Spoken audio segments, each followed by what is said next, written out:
Hello दोस्तों। तो कैसे हैं आप लोग।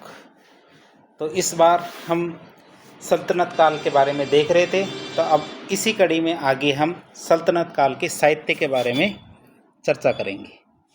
सल्तनत काल के साहित्य के बारे में बात करें तो सल्तनत काल में 3 प्रमुख लेखकों के बारे में हम चर्चा करेंगे। सबसे पहले हम हसन निजामी के बारे में बात करेंगे, फिर मिन्हाज उल सिराज और अमीर खुसरो, इन 3 के बारे में हम प्रमुखतया बात करेंगे। वैसे तो उस समय काफ़ी लेखक हुआ करते थे, लेकिन हमारी परीक्षा की दृष्टि से ये 3 काफ़ी महत्वपूर्ण है। पहला हसन निजामी था जिसकी पुस्तक थी ताज उल मासिर। अगला है मिन्हाज उल उस सिराज, इनकी किताब थी तबकात ए नासिरी। ये जो किताब थी नासिरुद्दीन को समर्पित थी।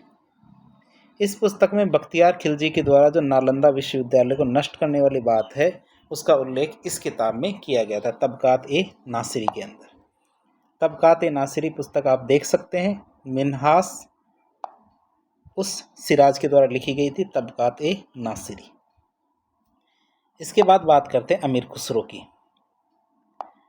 अमीर खुसरो की बात करें तो अमीर खुसरो निजामुद्दीन औलिया का शिष्य था। इसे हिंद का तोता कहा जाता है। इसने 7 सुल्तानों का काल देखा था, अर्थात यह 7 सुल्तानों के समकालीन था। इसने 7 सुल्तानों का काल देखा था। अमीर खुसरो को सबसे पहले संरक्षण बलबन के बेटे गयासुद्दीन महमूद ने दिया था।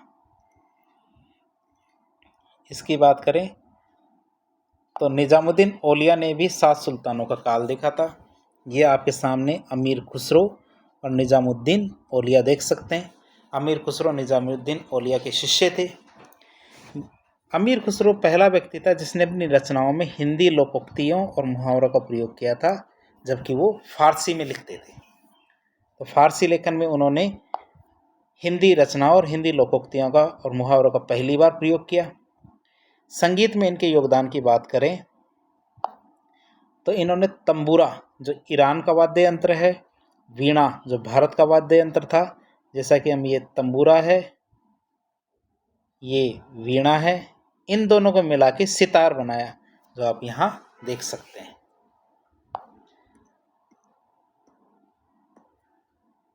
आगे हम बात करें तो अमीर खुसरो ने भारत में कव्वाली, गज़ल और तराना जैसी गायन शैलियों का प्रारंभ किया।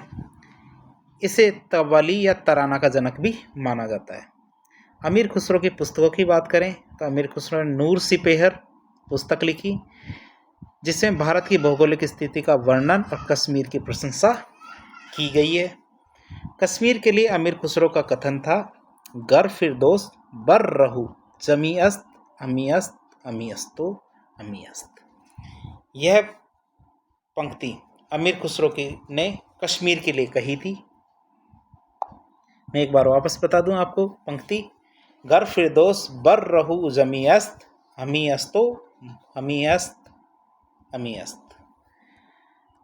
आगे बात करें तो उनकी पुस्तक नूर सिपेहर का एक फोटोग्राम आप देख सकते हैं। ये नूर सिपेहर है, अमीर खुसरो के द्वारा लिखी गई किताब है। इस किताब को पढ़ने के लिए आपको फारसी आनी चाहिए, लेकिन इसका अंग्रेजी में भी अनुवाद किया गया है। आगे बात करें किरान उल उस सादिन। इस पुस्तक में अमीर खुसरो ने बुगरा खां और केकूबाद का जो संवाद था, बातें थी, उसको लिखा था। केकूबाद बुगरा खां का बेटा था।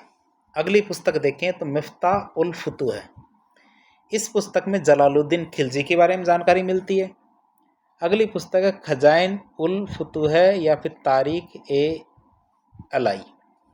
इसमें अलाउद्दीन खिलजी की जानकारी मिलती है।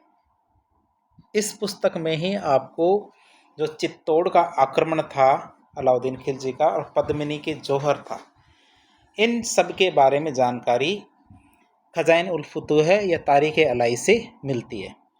खजाइन उल फुतूह फारसी साहित्य है जिसमें पहली बार जौहर शब्द का प्रयोग किया गया था, और यह जौहर की जानकारी हमीर की बेटी जो देवलदे थी, तो देवलदे ने जल जौहर किया था चित्तौड़ की बात है, ये चित्तौड़ सॉरी ये रणथंभौर की बात है। रणथंभौर के शासक उस समय हमीर देव चौहान थे 1301 में।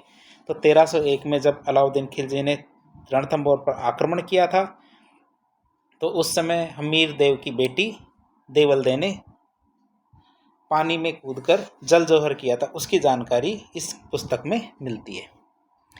खजाइन उल फुतूह को तारीख अलाई के नाम से भी जाना जाता है। ये खजाइन उल फुतूह का फोटोग्राम है, खजाइन उल फुतूह। आगे बात करते हैं तुगलकनामा। तुगलक शासकों की जानकारी इसमें मिलती है, खासकर गयासुद्दीन तुगलक की जानकारी इसमें मिलती है। फिर एक किताब की बात करें, आशिका या आशिकी, ये खिजर खान और देवल रानी, उसकी कहानी है। देवल रानी गुजरात के शासक कर्ण बघेल की बेटी थी। तो यह खिजर खां और देवल रानी की प्रेम कहानी के बारे में भी हमें जानकारी देती है। खिजर खां अलाउद्दीन खिलजी का बेटा था। आगे बात करें, इजाज ए खुसरवी, भारत के धार्मिक जीवन के बारे में जानकारी इसमें प्रमुख रूप से मिलती है और इसमें सूफीवाद की जानकारी भी मिलती है।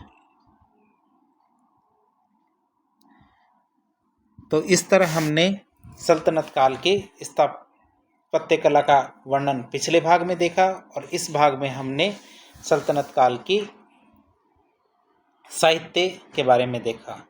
इस तरह की जानकारियाँ देखने के लिए आप हमारे चैनल से जुड़े, लाइक करें वीडियो को।